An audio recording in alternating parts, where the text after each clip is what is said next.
Very good morning, class 7. In today's class, we will learn about another process of heat transfer, that is convection.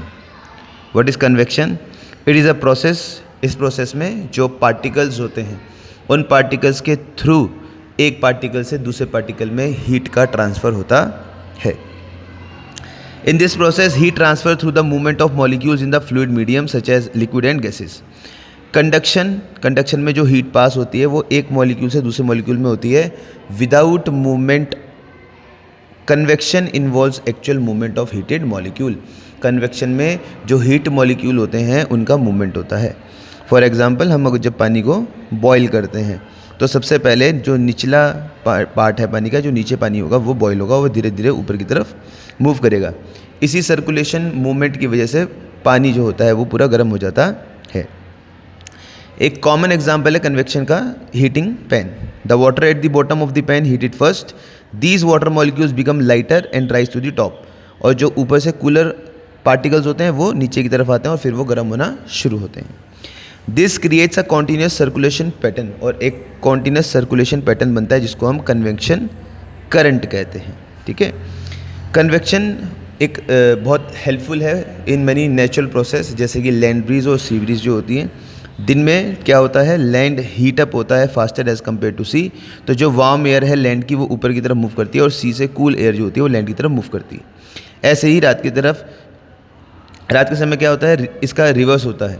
जो bridge है वो land से और water की तरफ move करना शुरू करती है. Convection also plays in important role in life application. हमारे बहुत सारे ऐसे अप्लायंस है जैसे वेंटिलेशन सिस्टम होता है, इलेक्ट्रिक हीटर होता है, रूम हीटिंग सिस्टम होते हैं. इनमें कन्वेक्शन एक बहुत बड़ा रोल प्ले करता है.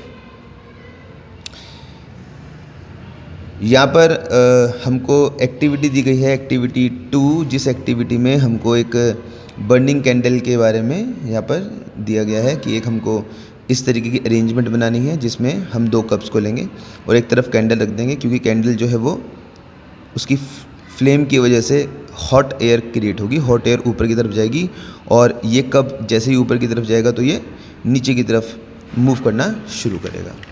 इस एक्टिविटी से हमने क्या सीखा है, इस एक्टिविटी से हमने ये सीखा कि जो हॉट एयर है वो ऊपर की तरफ राइज करती है और एक्सपेंड करती है. For instance, if you play a partially inflated balloon in the sun. अगर हम एक बलून को इन्फ्लेट करके सन की में रख दें तो क्या होगा, बलून जैसे हीट अप होगा तो उसके अंदर के मॉलिक्यूल्स भी हीट अप हो जाएंगे और बलून जो होगा वो हमें एक्सपेंड होता हुआ दिखाई देगा. नाउ ऐसे ही यहाँ पर एग्जांपल गिवन है ऑफ इंसेंस स्टिक, जिसको हम अगरबत्ती कहते हैं. अगरबत्ती जो इसको इंग्लिश में इंसेंस स्टिक कहते हैं. इंसेंस स्टिक को जो हम लाइट अप करते हैं तो due to burning of incense stick a smoke is created that is hot and will be light in weight. और ये जो स्मोक है ये वार्म होता है और पूरे सराउंडिंग में एयर में मिल जाता है और इस वजह से जो स्मोक है वो उसकी जो अगरबत्ती है उसकी स्मेल जो है वो पूरे रूम में स्प्रेड हो जाती है. In next class we will learn about sea breeze and land breeze. For today, thank you and have a nice day all of you.